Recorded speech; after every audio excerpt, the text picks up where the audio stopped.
favor to the government. When they come to me, they want money so that they stop doing crime.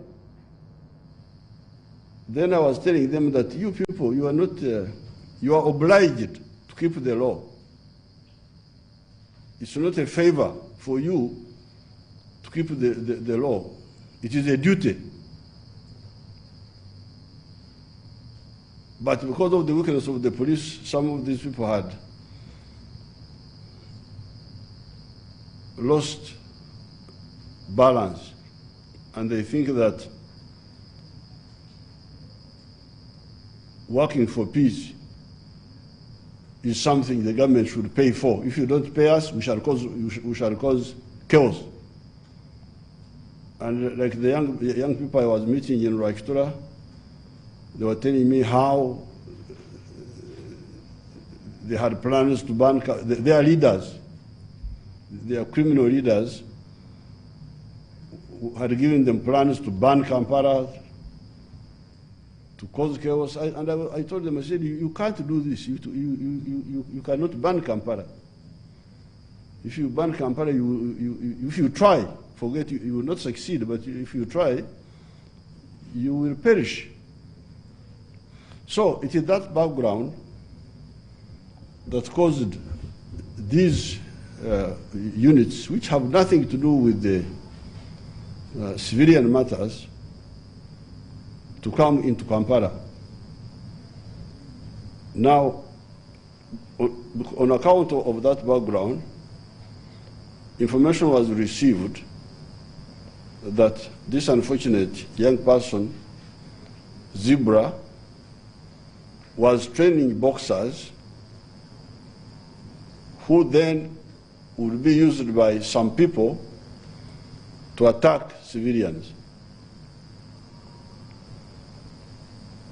Now, later on, when I checked, of course, I didn't know anything about this until the person died. That's when I started inquiry. Now, when I inquired, I found that actually Zebra was doing quite a good job in the Kawempe area. First of all, he was an NRM supporter. That's what I came to find out. And that's why he was planning to come and see me in the next few days together with others. But besides, he had been doing a good job in training the youth in the ghetto to live useful lives.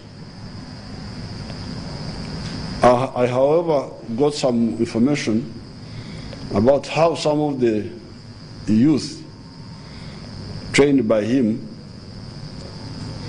were involved in the controversy, apparently, which is going on around a taxi park in that area between different groups. That was the only indication that people trained by him or under his control were involved in some local controversies. Anyway, that is neither here nor there. We normally get information, some of which is accurate, some of which is not accurate. The correct thing is to find out. And that's what these security people had gone to do, to take in Zebra and ask him some questions. They are operating quietly in these areas to be effective. Now, when they, unfortunately, I think that's where the unfortunate thing happened.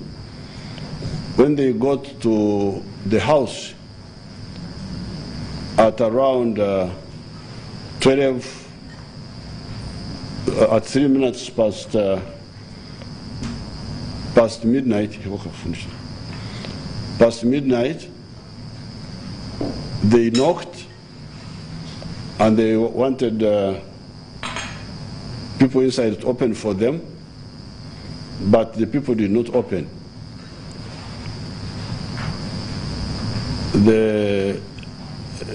According to the wife, Mukankuti, the one I talked to yesterday, actually Zebra was in the sitting room, but instead of opening, he went behind the house. When the wife came, she's the one who opened for, she heard the soldiers trying to break into the house because they broke the glass, I think. Then she heard that she was somewhere, she was dealing with her chicken. And now, when she came, according to what she told me, she's the one who opened for them, for the soldiers. They entered, but Zebra had gone. And apparently, he climbed over the fence and went somewhere, some distance away. Meanwhile, the wife and the son cooperated with the security forces and there was no problem. Now, these security forces were in a number of groups. Some were here in the house, but others were around, like a military operation, because they are used to that type of operation. So now he goes and bumps into the other people who are far away, and that's why there is some controversy which I want to conclude. The soldiers involved say when they stopped him, he refused to stop and tried to fight with them. But we shall get the details of that. And that's how he was shot twice and he died. But we shall get more details. Initially, I didn't know. These were security. Yesterday when I was talking to the wife, I thought actually that it was the criminals who would have killed him. But the wife told me that they had a police uniform.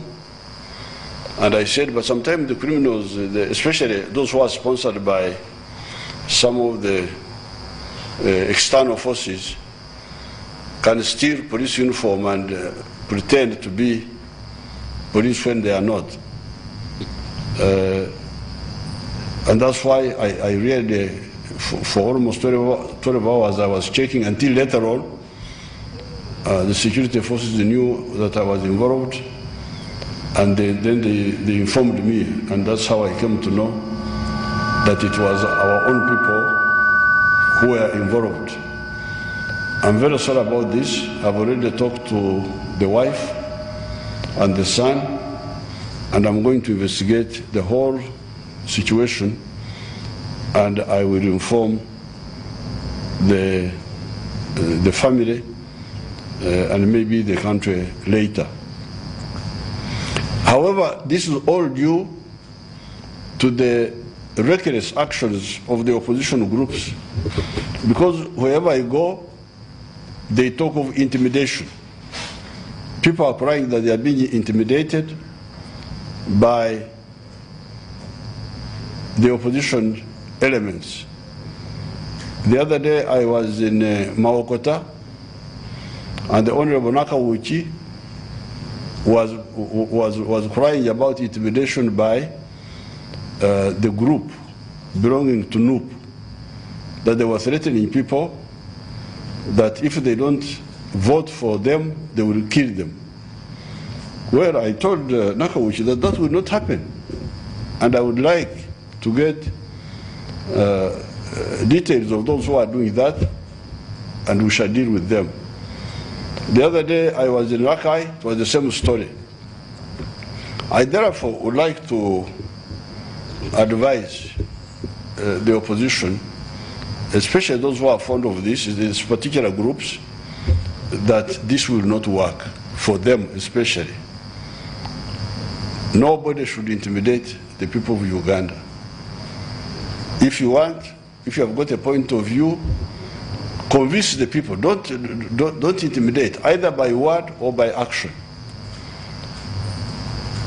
we are not going to tolerate it. So these tragedies like this one are caused by that background of recklessness. I thought I should point out this one before I talk about what I wanted to talk about.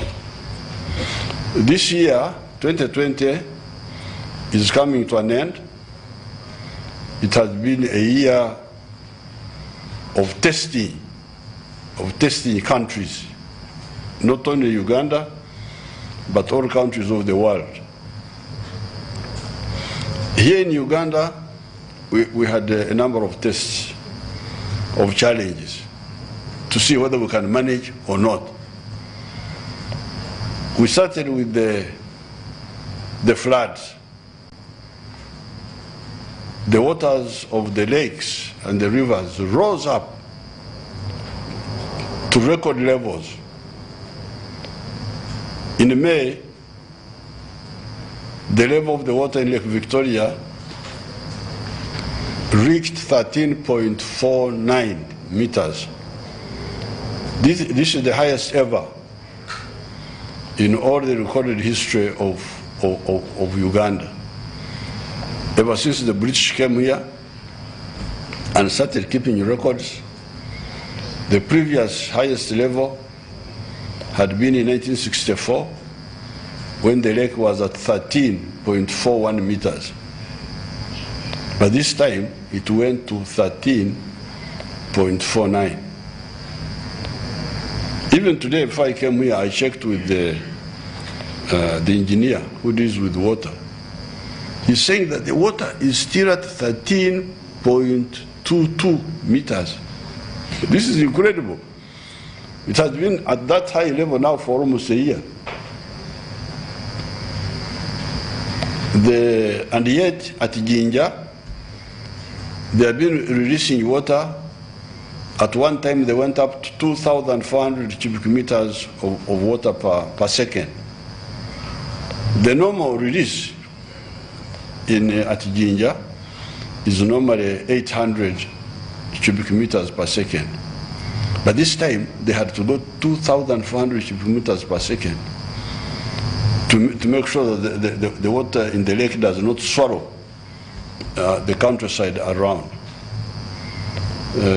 Even today, they are still releasing water at 2,000 cubic meters per second, and this has been going on for almost 8 months now.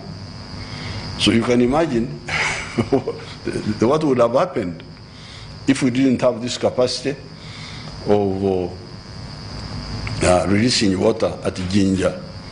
In 1964, when they had those floods, the maximum they could release at Jinja was 1,300 cubic meters per second.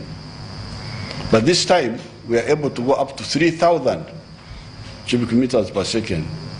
That's how we were able to control these floods. So, challenge number one were the floods.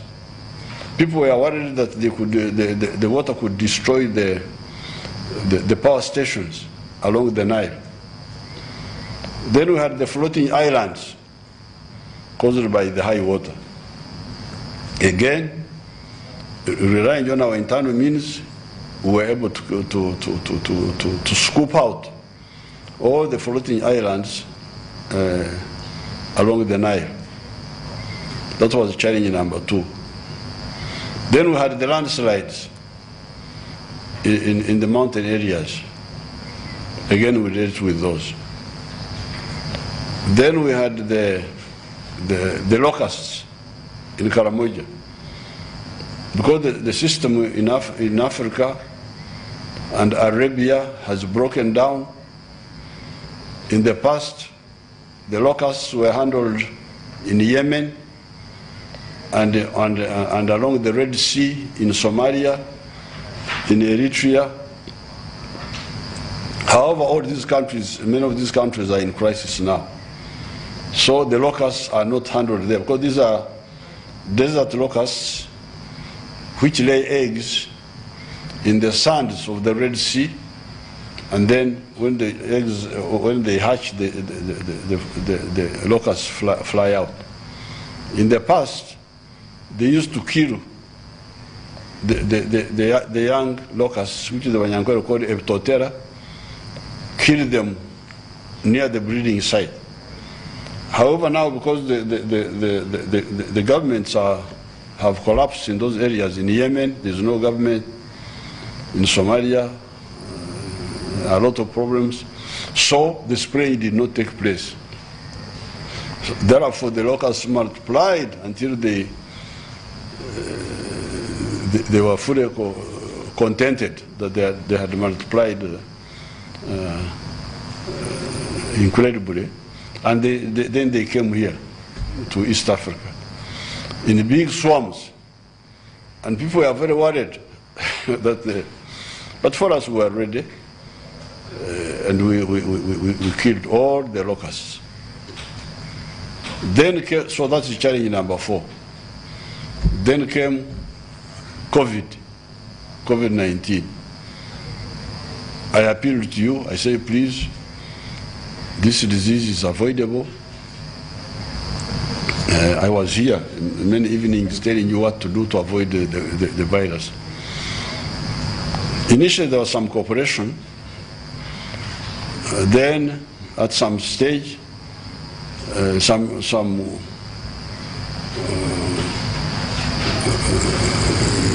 bad-spirited people started distorting our message. We are using Corona to stop the freedom of the people. Fine. So, after some time, I say, okay. After resisting for some time, we also told you how to open safely. You can open, but don't be too many in the vehicle. Don't be too many in the room, in the hotel. Don't hold public gatherings. Churches can open, but have a few people there. But some people say, no. That fellow is talking nonsense. So, they ignored our advice. And then the infections went up. And the death rates went up. I think the deaths are now 251. This really, God is, there you are, that the people who have been infected so far are 34,000. The ones who have recovered are 11,000. The ones who have died are 251. This is a miracle, because in other parts of the world, like in the United States, we are talking of almost 400,000 people who have died. There are 300 and something thousand. So this has been a challenge. Now, in the next few days, I will have a meeting with the National Task Force, Health Task Force, to decide on the issue of the vaccine, because there have been some vaccines which have been developed in the United States, and also some in China, and some in Russia.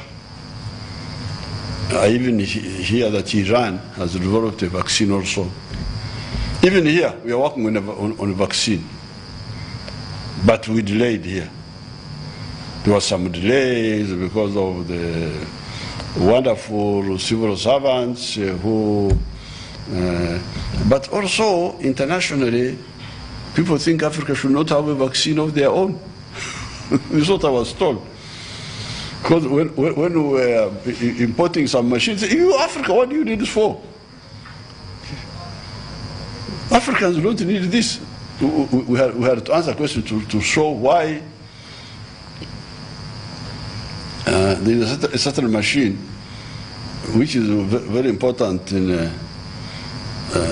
developing your vaccines. Where our people had to answer, why does Africa, why do you import this? Your job is not to make, your job is to use. So how can you get out of order? So they thought I was out of order. Africans to want to make. That is not what they're supposed to do. They're supposed to buy and use and be led. But we shall make. Nobody will stop us. We are a bit late, but we are moving. I was told there were 3 lines of vaccine, but 2 are now the ones going forward. We are also working on the area of a cure. Actually, they should have started the trials on the 15th of December. I was ready, but now there were some other questions, some delay, which when I checked, they were good questions asked by the Higher Council of Science, but they're about to start the trials. They are telling me that the thing works when they try it informally, but want to do it now formally. So they think that they say, and the people who say are people who know what they are talking about, that the cure works. But let's try it using the protocol of science, the procedures of science, and we see how to go. This has been the year of challenges. But all the same, Uganda has managed, because by the end of this year, the economy of Uganda will be 39, almost $40 billion by the foreign exchange method. If you use the PPP method, it will be $107 billion. And that's why we are telling you that we are about to enter the middle income category. All this is happening. The rate of growth in the year 2018-2019 was 6.8%.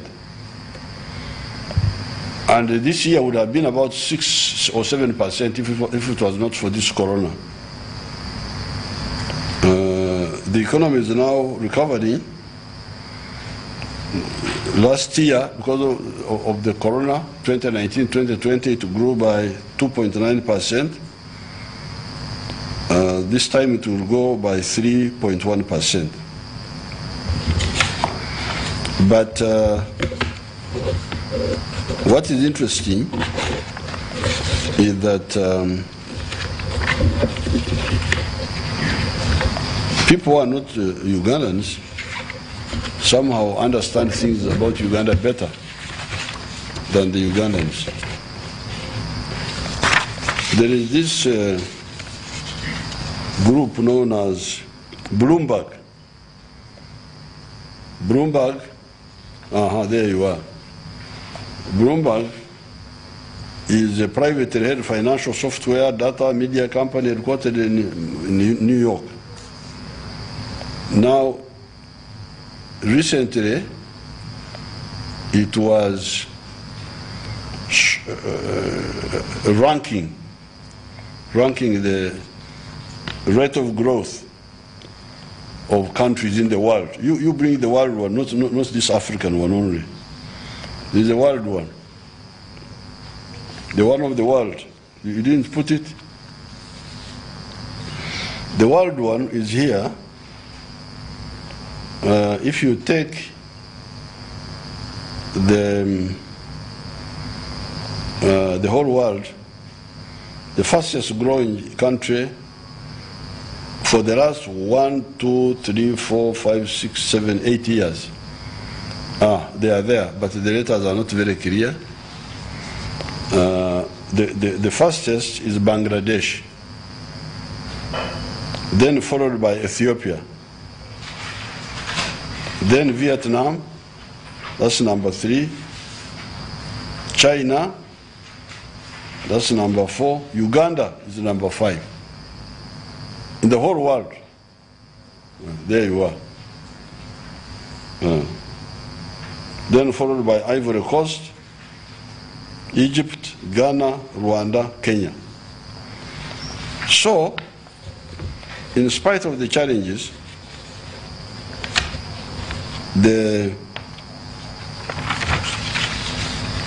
we have done very well.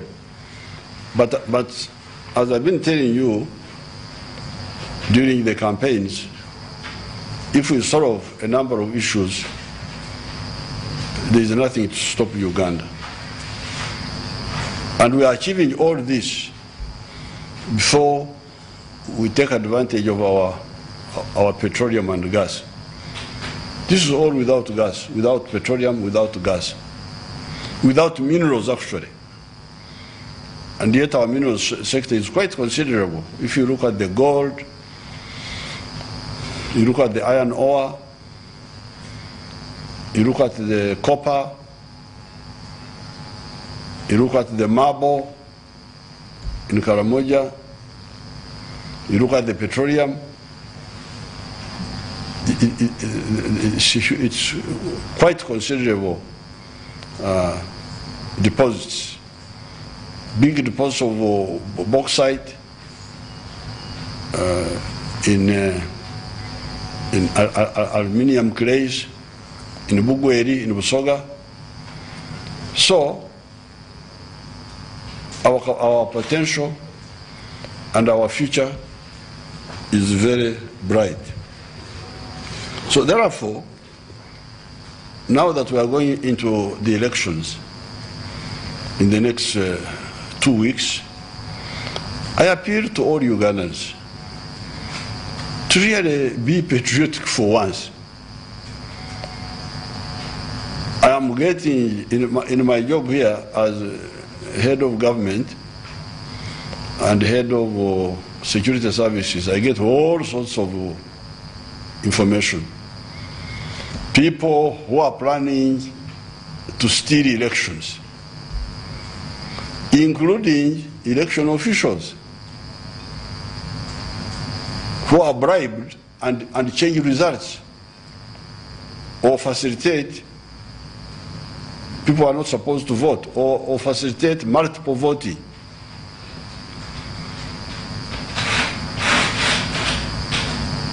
Then you have the ones who think they will use violence to alter the wishes of the people.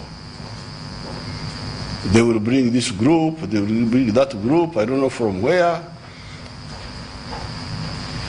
Then we have been having the indiscipline of some of the candidates and some of the political actors. I hear that the police has finally acted firmly against some of them. That's what I heard. But I would like to appeal to everybody that please be patriotic. Do not seek to distort the wishes of the people of Uganda. Elections are a periodic medicine.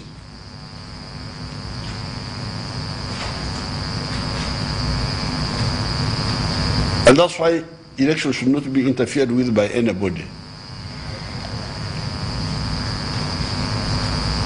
If you do well, the people will vote for you. If you conduct yourself well, you bring good programs, or you perform well if you're in government, people will vote for you again. If they don't vote for you, that's punishment for not doing well. In that way, we make elections a disciplining method for political actors, so that people learn to know that if you are in leadership, you must solve the problems of the people so that they can elect you again. Now, when you bring cheating in the elections, it means you are nullifying the power of the people. Actually, that's what one of the political groups used to say in the past. They used to say, whether you vote for us or not for us, we shall be in power. How will you be in power if we don't vote for you? For them, they were saying that they would be in power by violence, by force. In this case, people are saying we shall be in power by cheating, whether the people vote for us or not. This is subversion of the worst type, because it means you are overthrowing the power of the people. People have no power, because if they can't remove you or block you,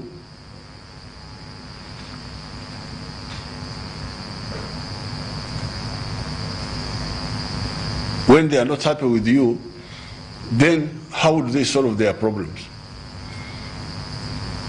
It means that the Constitution has no meaning.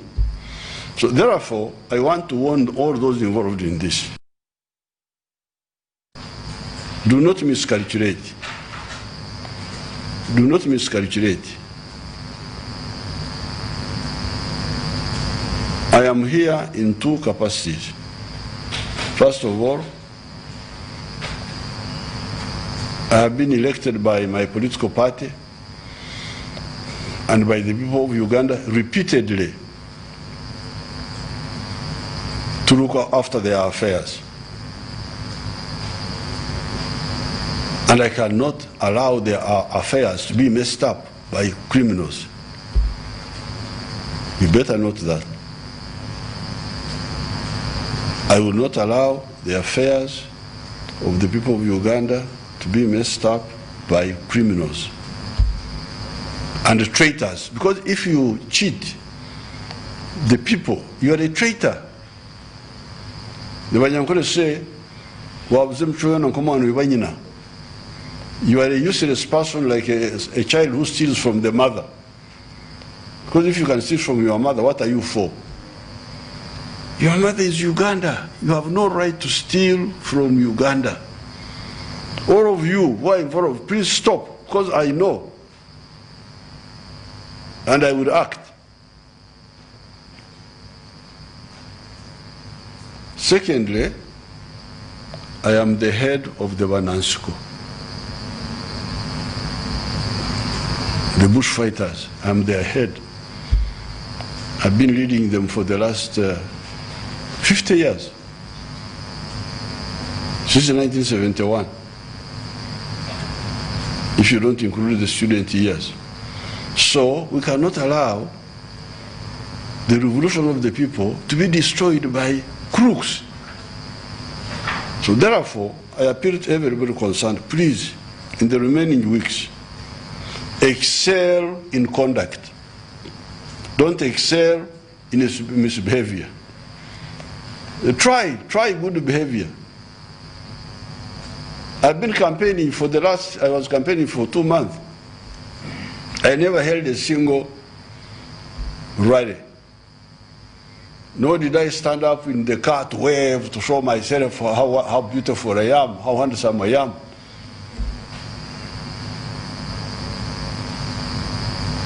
Even when people gather, I just wave them from inside my car, and I come and I talk through the radio. I have not held the right now to talk to you. I'm sure many of you are listening to me.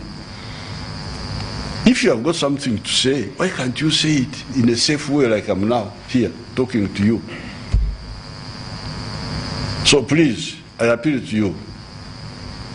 It is safer for you to behave well in the remaining 2 weeks so that we have got good elections.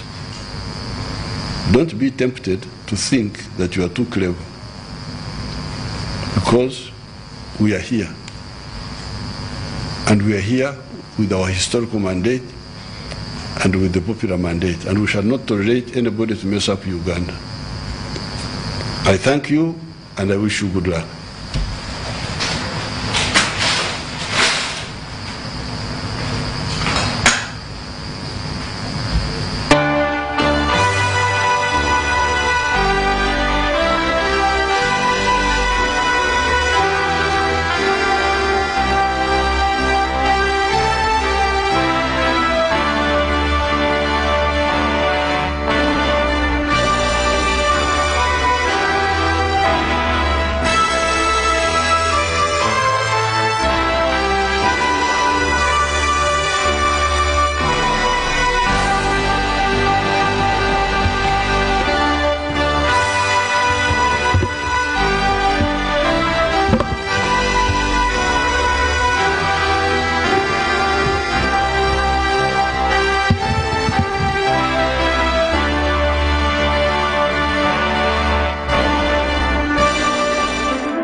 watching STV Select for Fun.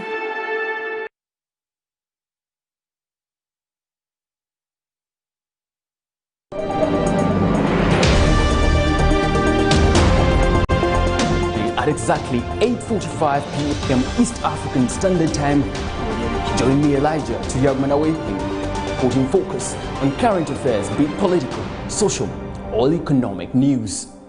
We shine a spotlight on our beautiful Uganda, the Pearl of Africa, providing information that is age-cutting here on STV with Select News.